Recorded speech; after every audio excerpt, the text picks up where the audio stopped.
masu kallonmu da sauraronmu, assalamu alaikum wa rahmatullahi wa barakatuhu. Barkanmu da haɗuwa a cikin wannan shiri mai albarka wanda zai dinga zo muku daga wannan tasha mai albarka ta Africa TV. Wannan shiri ne da aka ƙirƙire shi na mu koyi rubutun Hausa domin inganta rubutu da karatun Hausa, duba da cewa harshen Hausa kamar yadda muka sani harshe ne da ya samu ɗaukaka a faɗin duniya baki ɗaya. Harshe ne da ake amfani da shi ba wai a iya nahiyar Afirka ba, a duniya baki ɗaya, hatta ƙasashen turawa za ku ga cewa suna amfani da wannan harshe mai albarka, har suna da tashoshinsu na watsa labaransu na rediyoyi kamar yadda aka sani. Birtaniya suna da shi, Amerika suna da shi, Faransa suna da shi, Jamus suna da shi, haka ma ƙasar Sin wato China. Da haka wannan zai baka hoton cewa lalle wannan harshe Allah ya masa albarka, ya ɗaukaka shi kwarai da gaske. To duba da wannan tasha ta ga cewa ya dace a yi wannan harshe aiki na musamman domin a dinga kawo shiri wato ainihin lokaci bayan lokaci akan ka'idojin rubutun Hausa domin amfanin mu baki ɗaya. Wanda yake ainihin so ya ƙara ƙwarewa shi ma ya ƙware a cikin wannan ainihin harshe.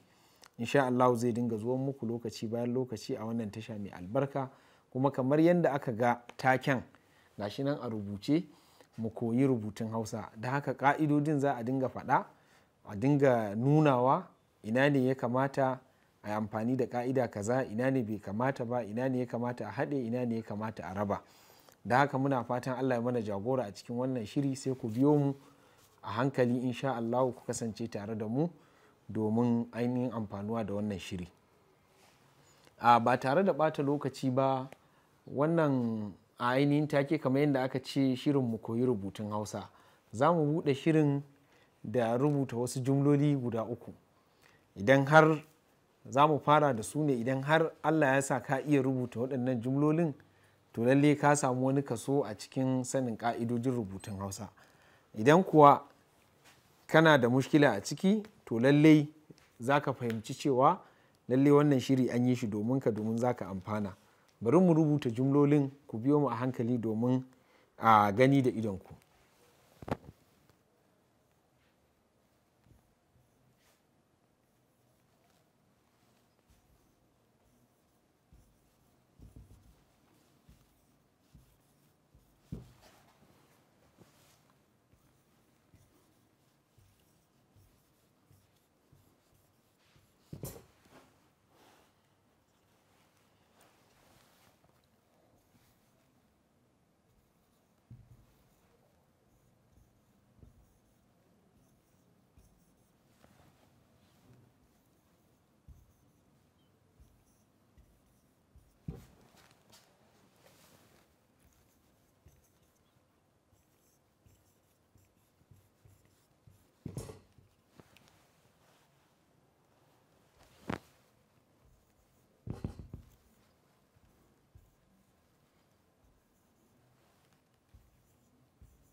To alhamdulillahi, masu kallonmu da sauraronmu, a kalli waɗannan jumloli guda uku, a yi musu kallo na tsanaki.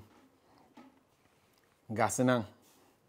Jumla ta farko, gaba ɗayansu bari mu fara shimfiɗa a kansu. Waɗannan jumlolin harafansu daidai wa daida, adadin harafansu in ka irga daidai ne, amma kuma kowace jumla daban ce, ma'anarta daban ce. Don haka ku biyo mu a hankali. Jumla ta farko sai aka ce ku sada shi da sarki. Wala Allah wani ne ya zo yake so a haɗa shi da sarki, sai aka ba wasu umarni ko fadawa ne, sai aka ce ku sada shi da sarki, ma'ana su je su sadar da shi zuwa ga sarki. Don haka amma kalli jumla ta biyu, inda sai aka matso da wannan sadin aka haɗe ta da ku ɗin, sai suka haɗu, sai ya zamo kusa da shi da sarki. Wala Allah zai iya ɗaukar taro ake yi, sai ake faɗin cewa kusa da shi da sarki a wajen. Don haka da wani zai zo abin da yake so ya ce ku sada shi da sarki amma sai ya rubuta na biyu, to daga nan ya lalata ma'anar a ƙa'idar rubutun Hausa. Da haka ya tashi daga ku sada shi da sarki ya koma kusa da shi da sarki. To a na uku kuma za ka ga da ku ɗin da sa ɗin da da ɗin da an raba su. To a nan kuma zai ɗau ma'anar ku sa da shi da sarki. Ku sa da shi da sarki. Wannan kuma zai yiwu ta inda idan ya zama wala Allah wani list ake sakawa na sunaye sai aka ce dawa za a sa, sai aka ba su umarni ku sa da shi da sarki. Ku sa da shi a cikin list ɗin kuma da sarki. Don haka kaga waɗannan jumlolin guda uku idan mutum bai san ƙa'idojin rubutun Hausa ba to zai karya ƙa'ida, shi yana ganin ya rubuta daidai alhalin kuma ba daidai ba ne. Don haka kowace jumla a nan ma'anarta daban. Me yasa muka ce ma'anarta daban? Saboda ƙa'idodin da aka bi na rubutun Hausa. Jumla ta farko ku ana nufin wakilin suna ku kenan.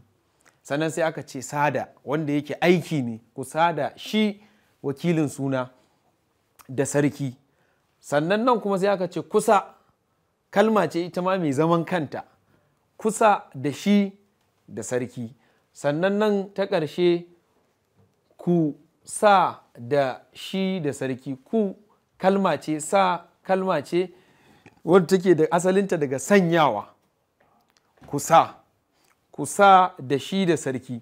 To wannan misali ne ƙwaya ɗaya muka kawo na jumla, irinsu suna nan da yawa a Hausa waɗanda idan aka nuna maka za ka san cewa wannan harshe ba ƙaramin harshe ba ne. To ku biyo mu a hankali, in dai kun fahimci wannan bari a ƙara ba da wata jumlar domin abin ya ƙara fitowa a fahimci mahimmancin rubutun, sanin ƙa'idodin rubutun Hausa.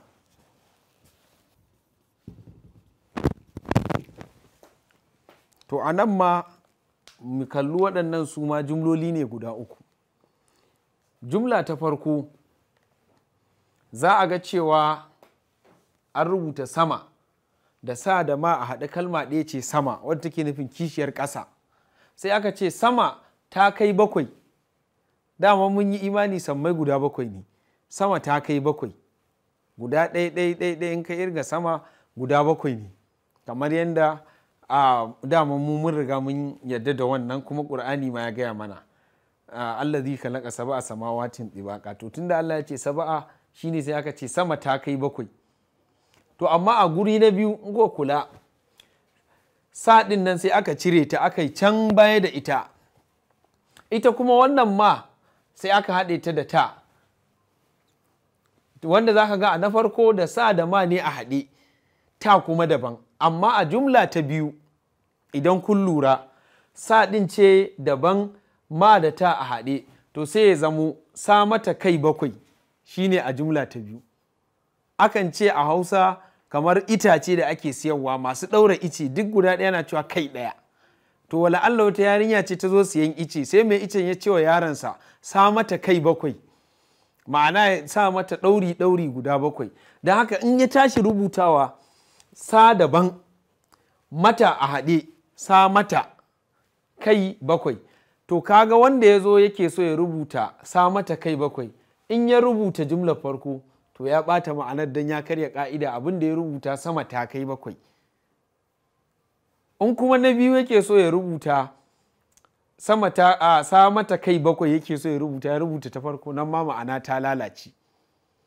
To sannan a jumla ta uku kuma abin da aka rubuta shine sa matakai 7. Matakai wanda yake nufin jam'in mataki shine nan sai aka matso da wannan kalmar ta mata aka haɗe ta da kai ɗin. Sa daban matakai, da haka sai aka haɗe kalmar kamar yadda kuke gani. Sa matakai 7.